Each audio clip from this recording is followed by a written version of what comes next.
Hello viewers, let me quickly introduce myself before proceeding with the training videos for PMI ACP.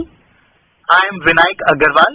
I am a PMP, PMI ACP and an ITIL certified IT professional with an experience of more than a decade now in the field of business analysis, project management and agile methodologies. In this session, that is module number 10, which is the last module of this session, I will be cultivating you with the agile methodologies and PMI code of ethics and professional conduct. A rapid briefing of the topics which I will be covering today are agile methodologies. We will talk about Scrum and its framework.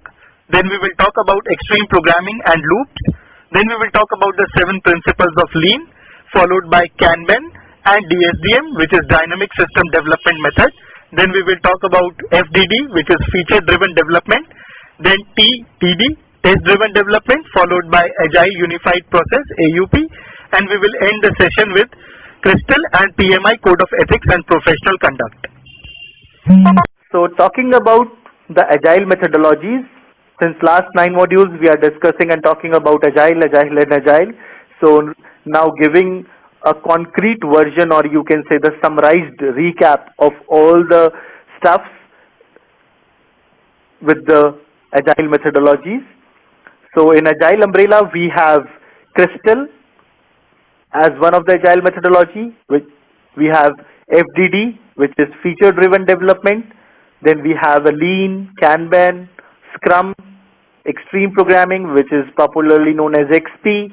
Then DSDM, which is dynamic systems development methodology. So these are all few of the agile methodologies which come under the agile umbrella. So agile software development is a process group of software development methods in which requirements and solutions evolve through collaboration, which is self-organizing, and we have a cross-functional teams. The final purpose is to promote adaptive planning, evolutionary development, early delivery, continuous improvement, and encourages rapid and flexible responses to change. So this is what we have all discussed till now in our earlier slides. So now giving you a quick nutshell to these agile methodologies, which is Scrum, XP, Lean, Kanban, FDD, DSDM, TDD, Agile Unified Process, which is AUP, and Crystal. So starting with the Scrum. So as we all know till now that Scrum is the popular agile framework.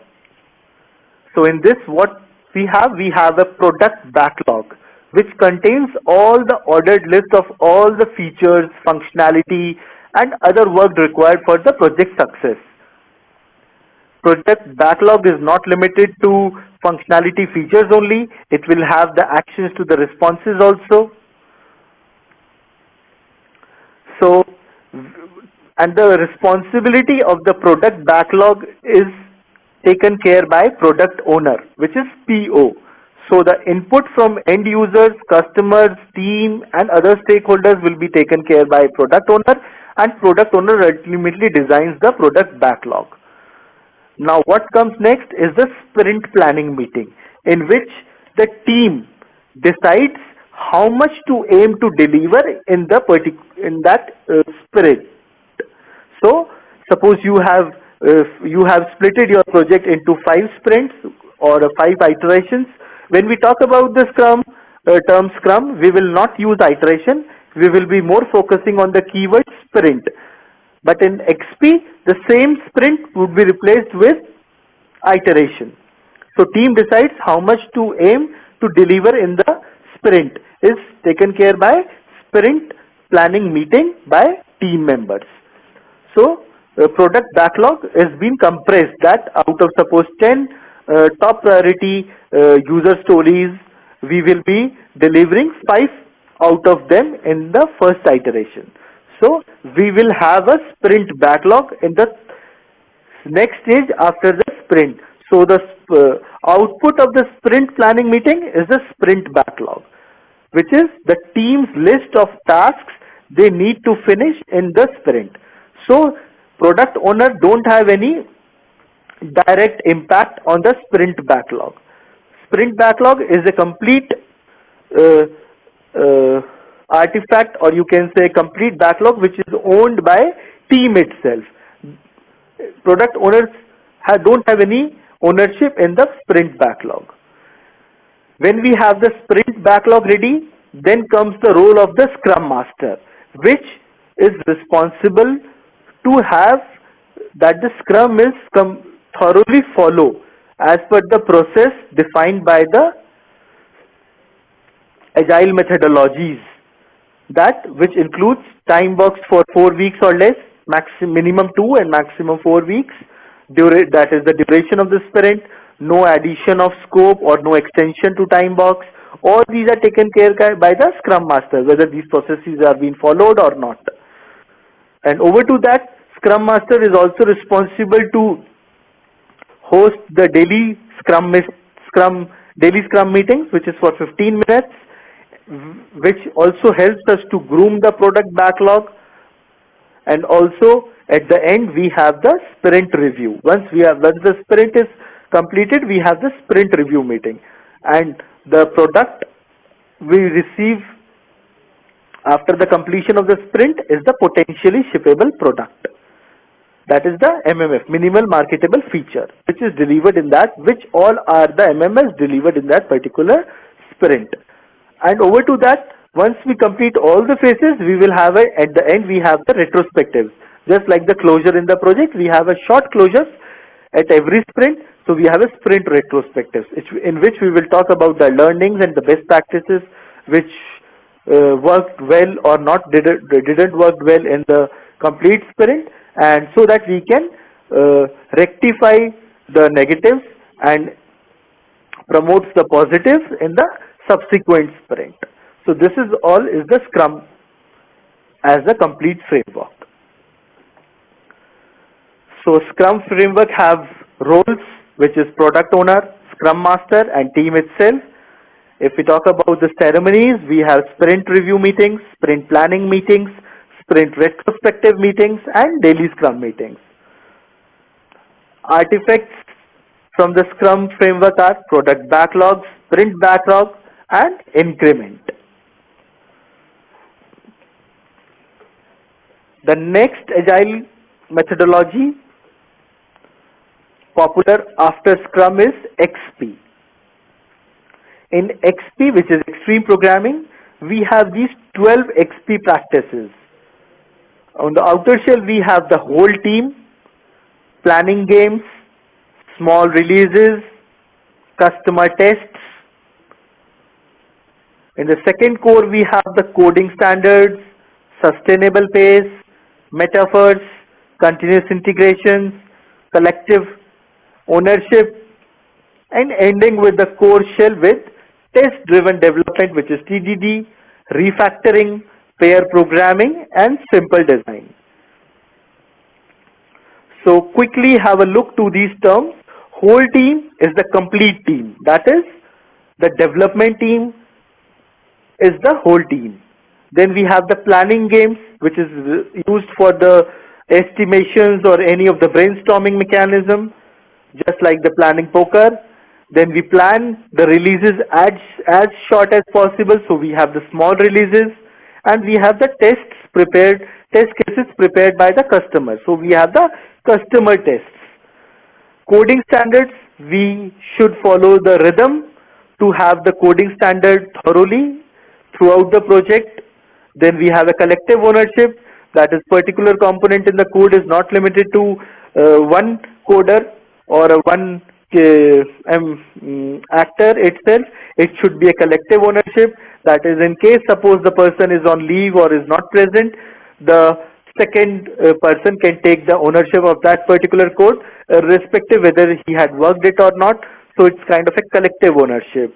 Then we integrate continuously, so that is why we have a continuous integration in XP.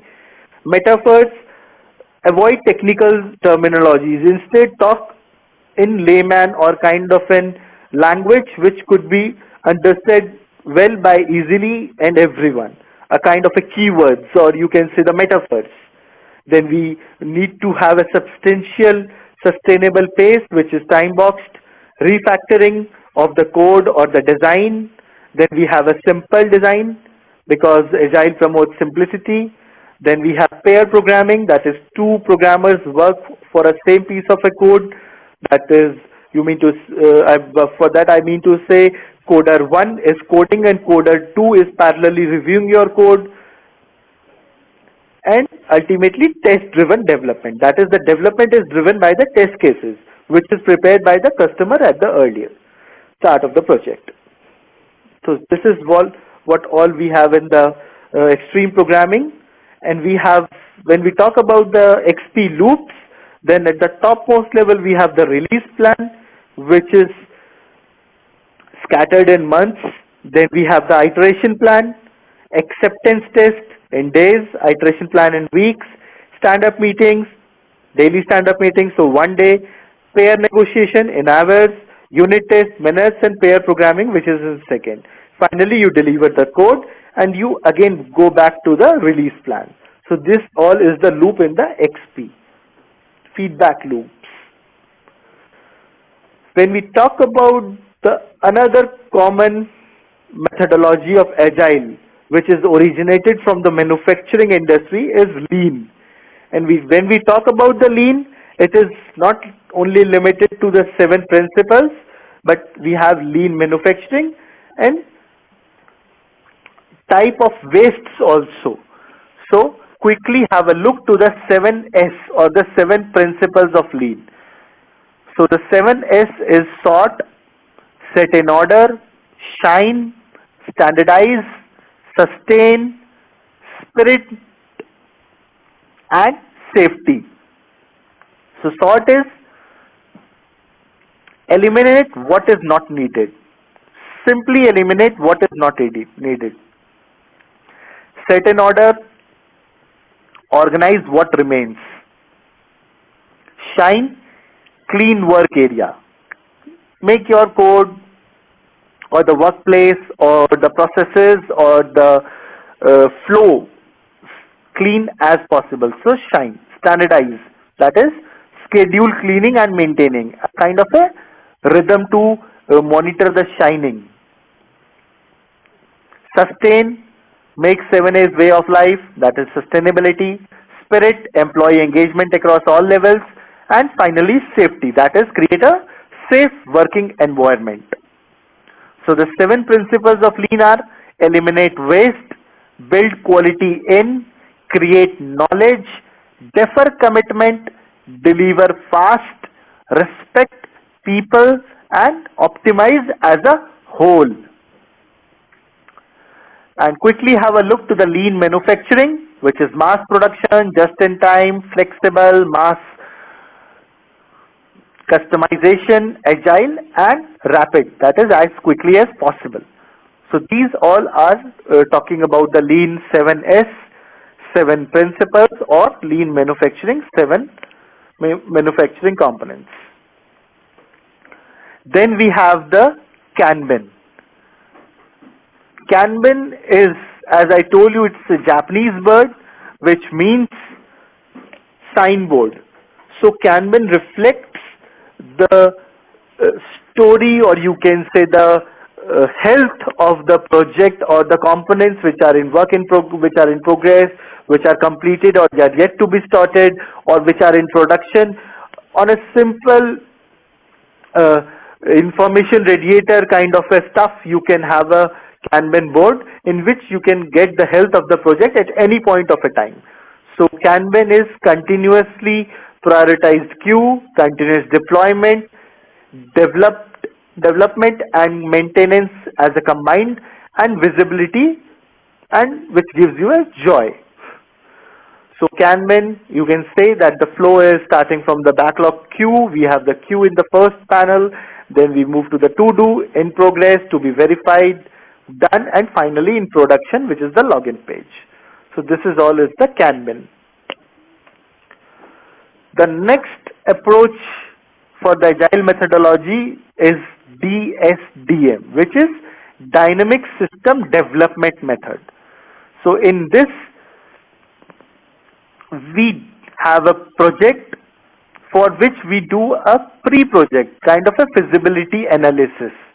Based on the foundations of the feasibility analysis, we do an exploration, then we do the engineering, and then we have the incremental deployment. So deployment incrementally, that is increment 1, 2, 3, which is delivering the post project.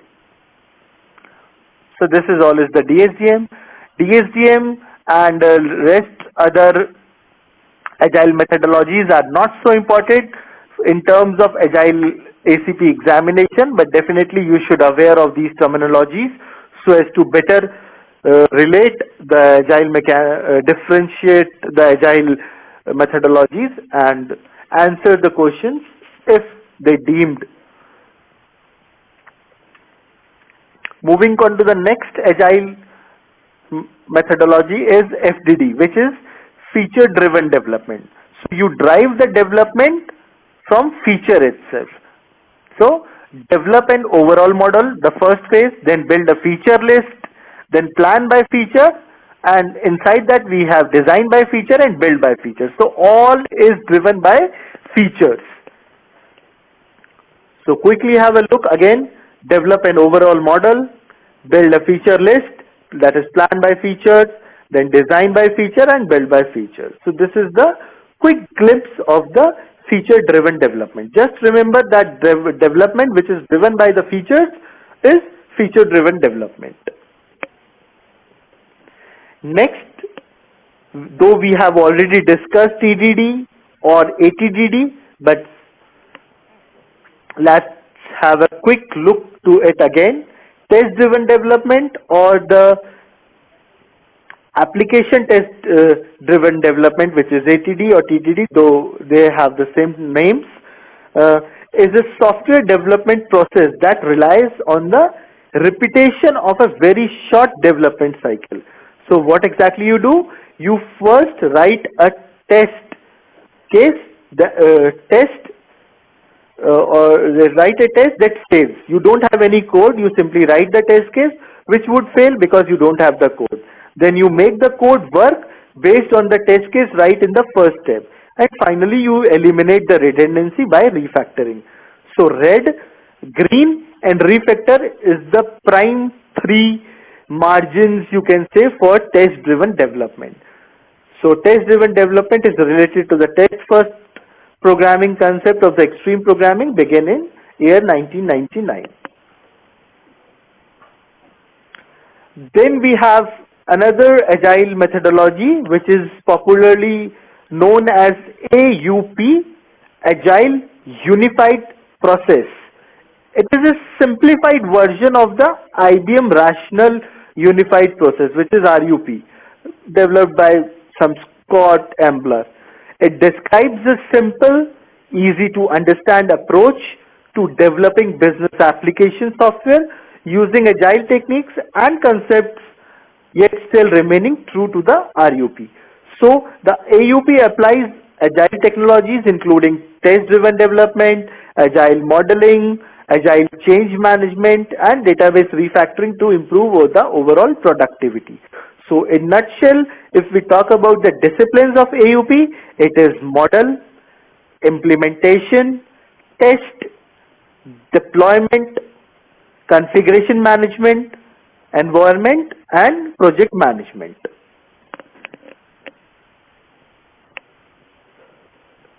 Next in the slide we have the Crystal framework of Agile.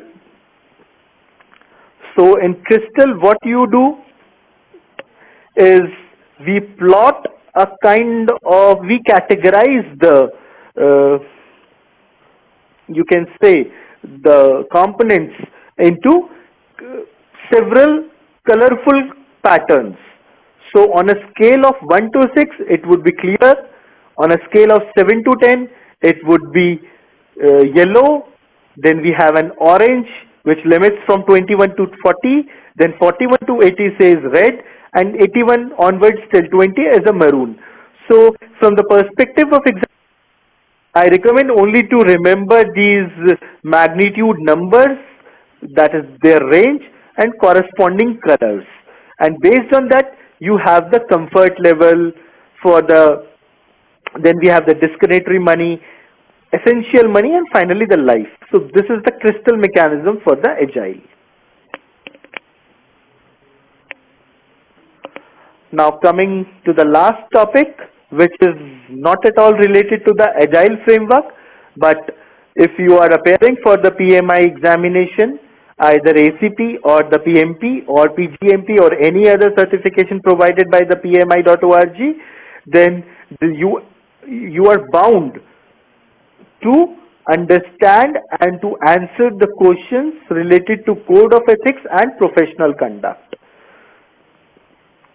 These are not so rocket science. This is simply the good behavior, or you can say the professional ethics to conduct, have them implement in your project, in your organization, in your day-to-day life.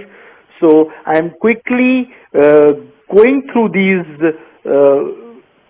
ethics and conduct. One is describe the expectations that we have of ourselves and our fellow practitioners in the global project management community. So these all are I had taken from the PMI site only. They don't have any logic behind to rephrase it, so I have simply copied it. It's well understood. You can simply read it and make the sense out of it.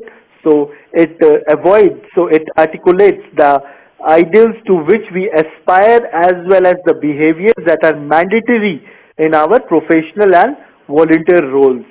So the code of ethics and professional conduct from PMI applies to whom? It applies to all the PMI members, individuals who are not members of PMI but meet one or more of the following criteria, like non-members who hold a PMI certification, non-members who apply to Commerce PMI certification process, or non-members who serve PMI in a voluntary capacity.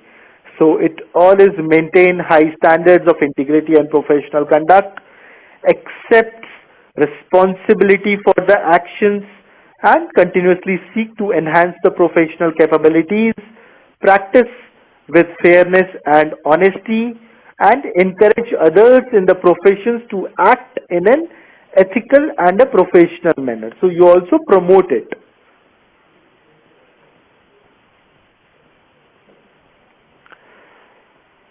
When we have an ethics, the ethics are primarily distinguished in 4 categories. One is responsibility, the next one is respect, then fairness and honesty.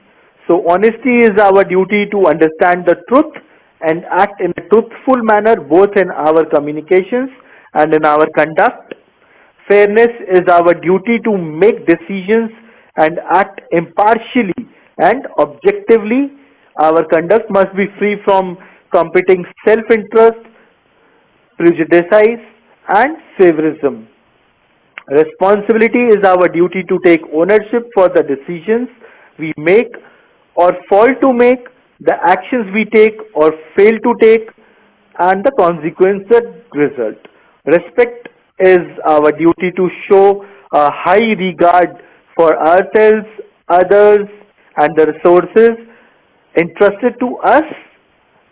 Resources entrusted to us may include people, money, reputation, the safety of others, and natural or environmental resources. And environmental of respect endangers trust, confidence, and performance excellence by fostering mutual cooperation, an environment where diverse perspectives and views are welcomed. So kind of an encouragement and valued.